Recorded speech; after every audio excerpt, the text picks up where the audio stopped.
বগুড়া থেকে যুক্ত হচ্ছেন সহকর্মী আবু সাইদ। সাইদ, এই বিষয়ে মামলা হয়েছে কিনা এবং একই সাথে কোনো অভিযান চালাচ্ছে কিনা প্রশাসনের কর্মকর্তারা, কত দূর পর্যন্ত এই অভিযানের খবর বা মামলার প্রক্রিয়া এগুলো সে কি বলছে পুলিশ? যে তানিয়া, আপনাকে ধন্যবাদ।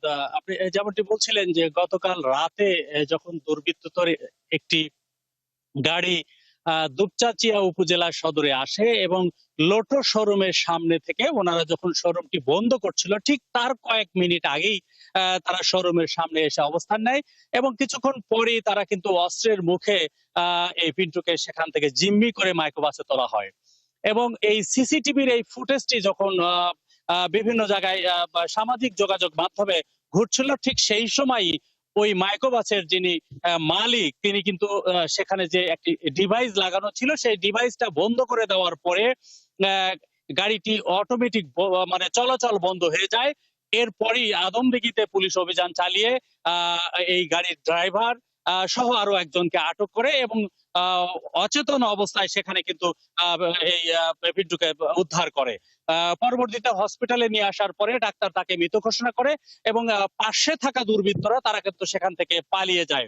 এবং এই ঘটনার পরে অভিযান অব্যাহত আছে। জিজ্ঞাসাবাদের জন্য ইতোমধ্যে ৩ জনকে পুলিশ আহ, আটক করেছে।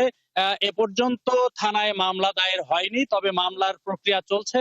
আমরা তার স্বজনদের সাথে কথা বলেছিলাম, তারা বলেছেন যে তার ব্যক্তিগত অথবা ব্যবসায়িক কোনো দ্বন্দ্ব কিন্তু ছিল না। কেন, কি জন্য তাকে হত্যা করা হলো এবং এই হত্যার কারণ এখনো পুলিশ বা তার স্বজনরা বলতে পারছে না। স্থানীয় ব্যবসায়ীরা বলছেন যে এই হত্যাকাণ্ডের পরে তাদের মাঝে এক ধরনের আতঙ্ক বিরাজ করছে।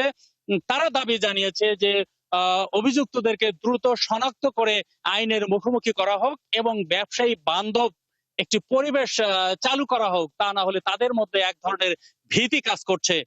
তানিয়া, এই ছিল বগুড়ার দুপচাঁচিয়ার হত্যাকাণ্ডের সর্বশেষ তথ্য। ধন্যবাদ আবু সাইদ। নিশ্চয়ই আমরা ফিরবো পরবর্তীতে আবারও। দর্শক, সহকর্মী আবু সাইদ ছিলেন এতক্ষণ বগুড়া থেকে।